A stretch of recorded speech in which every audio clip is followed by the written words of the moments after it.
Ouais, Max, ouais, je t'appelle parce que j'ai un super bon plan. J'ai rencontré un mec, il se fait 5000 par mois, il est juste à vendre des produits et ça marche, et il se fait plein de thunes. Ah, j'adore le travail à domicile. Eh ouais, vous voyez, regardez, là je suis chez moi, j'appelle les gens, tranquille, et je vais me faire plein de sous. C'est simple. Plus, j'ai pas à me taper les embouteillages, le métro, je me lève à l'heure que je veux, je fais ça quand je veux, je mange quand je veux, comme je veux. C'est cool le travail à domicile. Non, elle a fait ça. Ah, chambé, elle a osé, elle a osé. C'est quoi ce rageux là sur Facebook? Oh, oh le chaton, trop mignon. Ah, allez, encore une petite partie et je m'y remets. Oui, je sais, je caricature complètement, ou un petit peu, enfin voilà. Après, c'est vrai que quand on travaille à domicile, on se laisse aussi certains plaisirs. Ou en tout cas, quand on est entrepreneur, bah, surtout au début. En fait, c'est ça le problème, c'est qu'au début, on ne prend pas encore toute la mesure justement de ce qu'on a à faire ou de comment on doit se comporter, comment bien faire les choses, surtout quand on vient du salariat.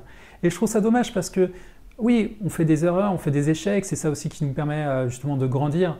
Mais il y a des fois, si on pouvait s'en passer, ça nous éviterait justement de perdre notre énergie, de perdre notre temps, de perdre notre motivation, notre enthousiasme et de perdre de l'argent. Alors parfois, on nous dit ces erreurs-là, mais parfois on ne les voit pas, ou parfois on ne veut pas les voir, ou parfois on ne les entend pas. Et je me dis que voilà, c'est très important qu'on revienne ensemble justement dessus, sur ces différentes erreurs que peuvent faire les débutants en marketing de réseau.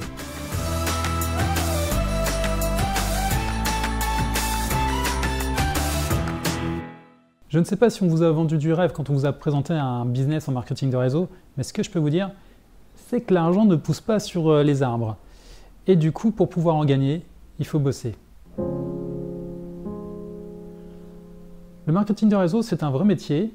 Il faut acquérir des compétences, il faut se former, passer du temps à chercher des prospects, passer du temps à satisfaire des clients, etc., etc. Comprenez bien que c'est un vrai business, c'est un métier, un vrai métier dans lequel il faut se former, et c'est surtout un métier dans lequel vous êtes votre propre patron. Il faut vous prendre en main, il faut y passer du temps, et si vous n'y passez pas du temps, si vous ne faites pas les bonnes actions, je peux vous garantir une chose, vous ne gagnerez rien. Vous allez au début passer pas mal de temps pour apprendre votre métier, pour acquérir de l'expérience, et vous allez aussi parfois avoir des refus pour, au début, peu de résultats. Rappelez-vous qu'au début, vous n'avez pas appris à parler, à écrire, à marcher, à faire du vélo, ou voire même à conduire. En une semaine, en une journée, ça vous a pris du temps. Encore là, il va vous falloir du temps, du courage, de la persévérance et de la passion. Si vous n'avez pas vraiment de but, de vrai but, si vous ne donnez pas un sens à ce que vous faites, au premier coup de blues, vous allez arrêter, vous allez vous décourager.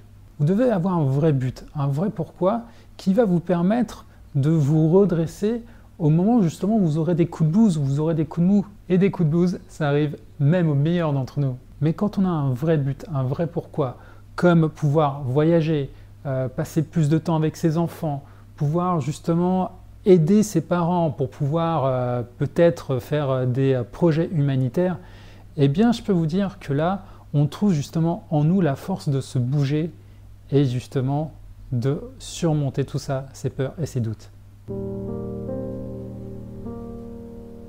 Certains, parce qu'ils ont fait de grandes études, ils croient tout mieux connaître que les autres. Ça me fait un petit peu rire, ça me fait un peu sourire. Et il y a des profs qui, parce qu'ils sont profs, parce qu'ils ont fait de grandes études, bah, ils croient tout savoir. Je ne dis pas que tous les profs sont comme ça, heureusement.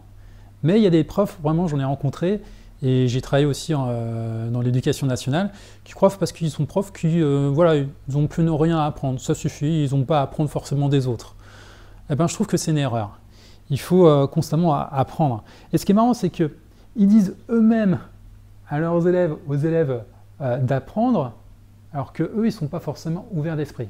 Bon, ce n'est pas le cas de forcément tous les profs. Et c'est un exemple, mais quand on voit notamment aussi les vendeurs en magasin, franchement, ce n'est pas les mieux placés pour faire du marketing de réseau, parce que c'est une autre mentalité, c'est une autre façon de faire.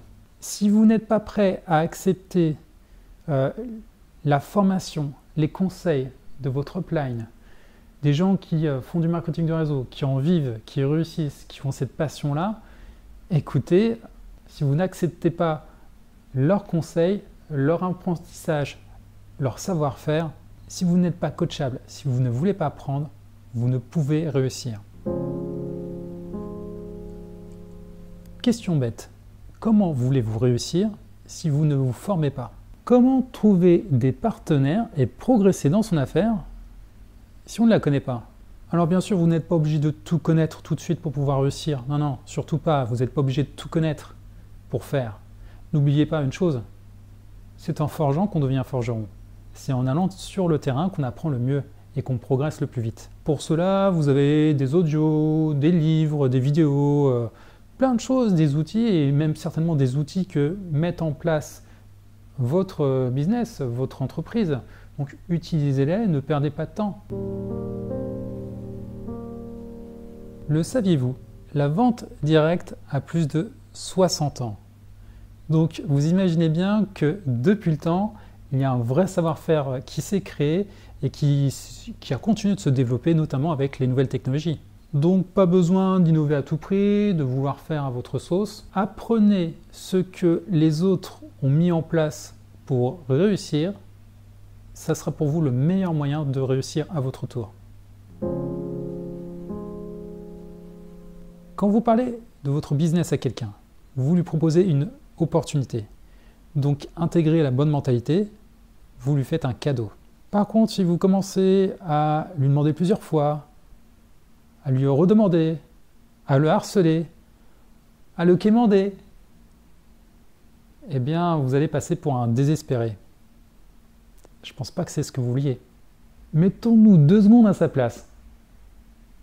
Pourquoi le mec qui me demande absolument de venir avec lui, si ça marche, pourquoi il a besoin de moi?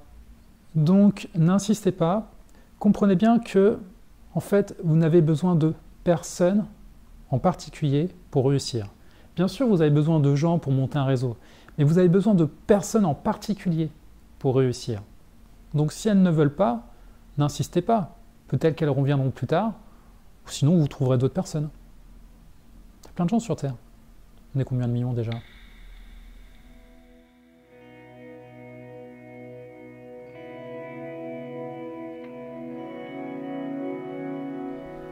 Voilà pour cette première partie sur les erreurs du débutant en marketing de réseau. Si cette vidéo vous a plu, eh bien écoutez, abonnez-vous à la chaîne si ce n'est pas encore fait. Ça vous permettra justement de ne pas louper la suite et surtout de ne pas louper les prochaines vidéos.